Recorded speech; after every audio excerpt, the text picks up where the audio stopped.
Good morning and welcome to This Week.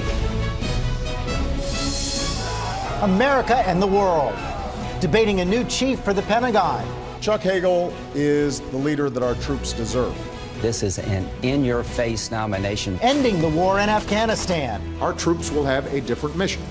And starting one with Iran. That conversation with Senators Jack Reed for the Democrats and Republican Bob Corker. Plus ABC's chief global affairs correspondent Martha Raddatz and the president of the Council on Foreign Relations, Richard Haass. Then, with the White House set to act on guns, there's got to be some common ground here. We join the search for solutions with the new leaders of No Labels. Plus, the short, strange life of that $1 trillion coin. We should have known a coin was Obama's solution to everything. It was right there in his slogan, change. That and all the week's politics on our Powerhouse Roundtable with Nobel Prize winner Paul Krugman, the Wall Street Journal's Peggy Noonan, America's last Comptroller General David Walker, Judy Woodruff from PBS, and Bloomberg View's Al Hunt. From ABC News, This Week with George Stephanopoulos. Reporting from ABC News headquarters, George Stephanopoulos. Hello again. Lots to get to this morning, including the Treasury Department's decision late yesterday to bury the idea that $1 trillion platinum coin could solve the debt limit stalemate. Advocate Paul Krugman and our roundtable ready to weigh in on that. But first, the national security debate with our panel of experts and policymakers, including the senior Republican on the Senate Foreign Relations Committee, Bob Corker, Democratic Senator Jack Reed, who just returned from his 14th trip to Afghanistan, Council on Foreign Relations President Richard Haass, author of the forthcoming book, Foreign Policy Begins at Home, and ABC's chief global affairs correspondent, Martha Raddatz. And Martha, let me begin with you. We saw that announcement from the president on Friday, speeding up the withdrawal of American troops out of Afghanistan. That's a little faster than the military wanted, but he was silent on how many troops would be left behind. What's behind the decision, and where do you expect we'll end up? Well, I think all through the election season, I thought all they ever talk about is leaving Afghanistan. But this is real. This was a very big deal this week and a very big change. U.S. troops will be in an advise and train.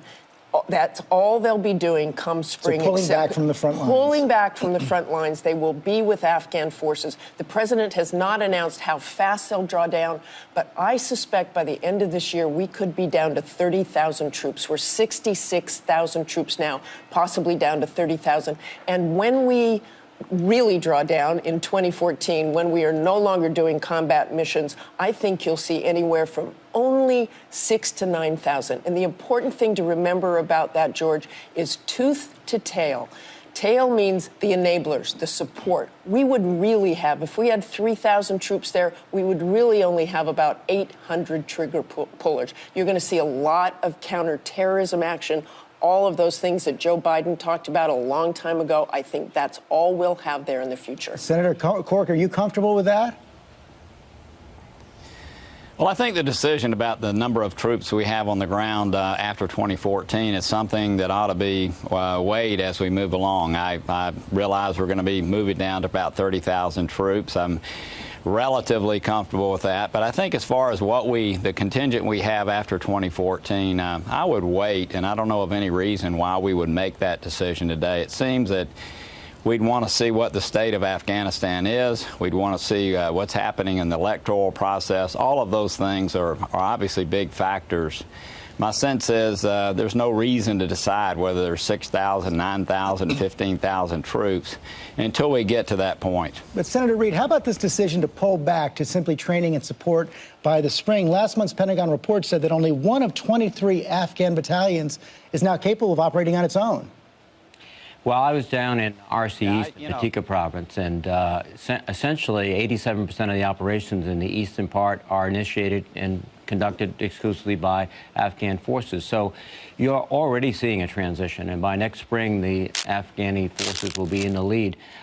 That's what our military has been doing and preparing for the last several months. So I think we're making great progress. There are issues ahead in terms of the election, but ultimately this has to be an Afghan-led effort. President Karzai recognized that. I think the military leaders I met, both American and Afghan commanders, recognize it also. And there's something about a deadline to sort of coalesce and to spur action, and action's taking place dramatically in Afghanistan today. Richard Haass, the president also addressed our overall success in Afghanistan on Friday. He said it was less than ideal and went on to say this. Have we been able, I think, to shape a strong relationship with a responsible Afghan government that is willing to cooperate with us to make sure that it is not a launching pad for future attacks against the United States. We have achieved that goal. We are in the process of achieving that goal. Step back just a little bit, said we're in the process of achieving that goal. Is he right about that? And is it sustainable after 2014? The short answer is no.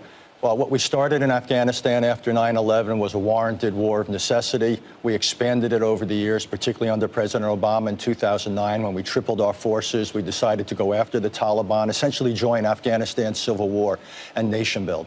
The idea that we're going to be able to leave behind a self-sustaining, capable Afghanistan, where a government's able to keep control of its territory, we're not going to be able to do it. It was a mistake to try. We're not going to achieve that result. Essentially, what we're going to fall back to, I would think, is what we could have fallen back 2 years ago, a limited counterterrorism mission with trainers and advisors on the ground. And when we have to, we'll send in special forces or drones to deal with, if there are, for example, remnants of al-Qaeda who ever come back into the country. Let me move on to the man the president wants to run the Pentagon through this process, Chuck Hagel, former senator. Here was the president announcing that pick earlier this week. I came to admire his courage and his judgment, his willingness to speak his mind, even if it wasn't popular, even if it defied the conventional wisdom. And that's exactly the spirit I want on my national security team. Senator Corker, you had some positive things to say about Senator Hagel last month when his name was first floated. Said he had good relations on the Senate Foreign Relations Committee. Do you see anything out there now that should disqualify him from the Pentagon post? Well, I think, like a lot of people, the hearings are going to have a huge effect on me. I know I talked to Chuck this week. He's coming in to see me next week. But I think the hearings, this is going to be a real hearing process, unlike many of the people who end up being confirmed or not confirmed. You know, I have a lot of questions about just his whole nuclear posture views. Those are things that haven't really been discussed yet. Obviously, people have concerns about his stance towards Iran and Israel. But I think another thing, George, that's going to come up is just his overall temperament. And is he suited to run a department or a big agency or a big entity like the Pentagon? And so, look, I look forward to sitting down. What's that? You have questions about his temperament? I think there are numbers of staffers who are coming forth now just talking about the way he has dealt with them. I have certainly questions about a lot of things. I began all of these confirmation processes with an open mind. I did have a good relationship with him. I had a good conversation with him this week.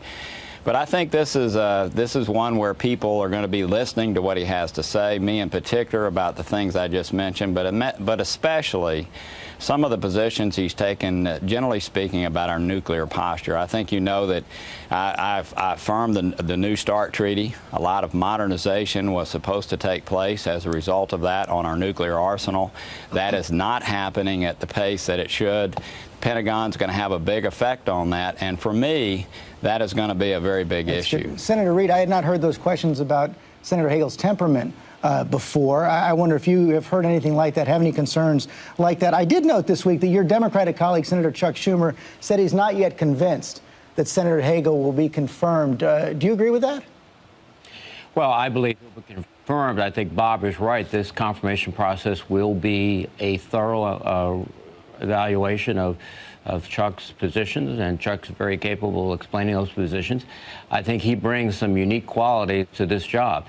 He is someone who's been involved in issues of national security as a United States Senator. He's someone who has been involved as a leader of the Atlantic Council. But I think one thing that's terribly compelling, and it goes to his credibility with the forces, he's been a combat soldier. He's fought. He has literally walked in their boots. That, I think, will inspire great confidence in the military officers and enlisted men that he deals with, and women. Martha. So I think this situation where he's going to have to answer questions, he's prepared to do it, and I think he'll come out of this with strong support. Martha, the president emphasized that Senator Hagel also will be the first enlisted soldier up at the head of the Pentagon. You talk to the military every day, have been embedded with the troops. How much of a difference do you think that will make that he served as an enlisted soldier? You know, I was in touch with a lot of soldiers and Marines last night via Facebook and email and asked him that very question. And they all said it's great that he has combat service, but that's not what we're looking at. And this is a military that has so much combat experience and really far more than Chuck Hagel. So I think they appreciate it, but it doesn't make an enormous difference. The one thing I think is really important here is the next 2 years, we are going to be bringing a lot of veterans home. That matters. Chuck Hagel understands that. He understands what it's like to be wounded, and he would probably pay very close attention to those veterans. Richard Haass, the questions are coming at Senator Hagel from so many different directions. Questions about his views on gay rights, his views on Israel, his views on Iran. We just heard Senator Corker talk about questions coming from staff on his temperament. You've served in administrations. You're head of the Council on Foreign Relations. What should be relevant here? The only thing that should be relevant, George, I would say, is his ability to run the Pentagon and his views on policy. And I think there's a space, and there should be a space for the hearings and more broadly to ask Chuck Hagel, what is he prepared to do about Iran? What does he think the right mix, say, is of sanctions or the possible use of military force? What should we be doing about cutting the Pentagon budget, or Senator Corker said about nuclear issues?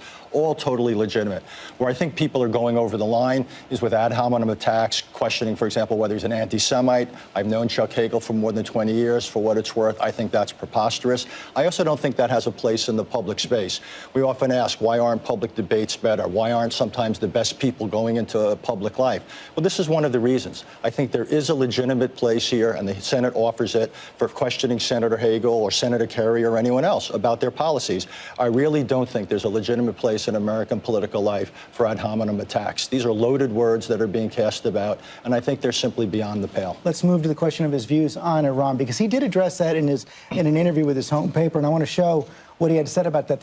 He was responding to the questions that he opposed unilateral sanctions in the past, and he went on to say, I have not supported unilateral sanctions because when it is us alone, they don't work, and they just isolate the United States. United Nations sanctions are working when we just decree something that doesn't work. Senator Corker, let me bring that question to you, because I was struck by an article in Foreign Affairs magazine this month by Robert Jervis, where he pointed out that the U.S. experience with coercive diplomacy and sanctions in places like Panama and Serbia and Afghanistan and Iraq indeed did not succeed. So does Senator Hagel have a point there? Well, there's no question that multilateral sanctions are far more effective. When we began the process with Iran, one of the amendments that I actually put into that process was to ensure that the sanctions we put in place were multilateral, and what we didn't do was really hurt those people who are our friends, the very companies and countries that are our allies. So there's no question that when we put sanctions in place, we need to do everything we can to make sure that they are multilateral. One of the reasons that I want to spend time with Chuck Hagel is, I think, as Richard Haass has pointed out, there have been a lot of one-liners, if you will, that have been looked at, and I want to dig in and find out whether that really is Chuck Hagel's view of the world, or whether we're taking these things out of context. But certainly I have concerns as we move forward. They're not disqualifying concerns, and again, I think the meetings that I have with him, the hearings that will take place, are going to be very, very important in his case. Senator Reid, are you confident we can avoid an armed conflict with Iran this year over their nuclear program, and what's it going to take to prevent that? It's going to take increased pressure economically, and that's why the issue of multilateral sanctions is so critical. Up until we basically enlisted under President Obama the entire world, or significant parts of it, in putting pressure on the Iranians, they were not at all responsive. We have to continue that pressure. We also have to begin to look very closely at what's developing inside Iran. They have elections scheduled for June. That is going to perhaps shape their direction. We hope we'll shape it in a positive way, that they will back down from their aspirations for nuclear technology and nuclear weapons. But the first issue is to keep the pressure on. As the president said, and as Chuck Hagel will say, we need every option on the table. We have to assess all those options. And one of the things interesting enough about this issue of temperament, I know there's a close relationship between the president and Chuck Hagel. I've traveled with them. I understand it. But I also understand that Chuck has the wherewithal and the ability to speak truth to power. He's demonstrated that throughout its entire career. That is a value that is extraordinarily important to the president. I think he recognizes that, and that'll be one of his virtues as Secretary of Defense. Richard, on this issue of Iran, Senator Reid emphasizes pressure, but one of the points that Robert Jervis makes is that you also have to get a lot more creative on what you're going to, the carrots you're going to offer to Iran, so that there might be some way to have a resolution without a conflict. And that's teed up right now. I think these economic sanctions are having far more impact than any of us imagine. There's a really interesting debate going on right now in Iran, George, one that we haven't seen before. The supreme leader is allowing a debate to take place about the nuclear policy, about the economy. So this suggests to me the administration can and will go forward with a big negotiation, with a big proposal. And the real question is, can we come up with an approach that's enough for the Iranians and not too much for the United States and the Israelis? Can we, if you will, park the Iranian program at a place that's sufficiently far from nuclear weapon status that we can live with it? I don't know, but we want to find out, because either of the alternatives, going to war against Iran or living with an Iran that has nuclear weapons, are extraordinarily unattractive and costly alternatives. So we want to do everything we can to see whether we can come up with a solution through negotiation. Martha, we're just about out of time, but as we're talking about Iran's nuclear program, we're also learning that North Korea may be planning another nuclear test. Yeah, there are a lot of signs. I spoke to a U.S. official. There are a lot of signs that North Korea is planning another test. There are trucks in the area. But one of the baffling things is they're doing this very conspicuously. Our satellites can see it. They are aware of when our satellites are around. So they're a little baffled by this and think it must be just some sort of negotiating tactic of some sort. One more. Okay, Martha Raddatz, gentlemen, thank you all for your time this morning.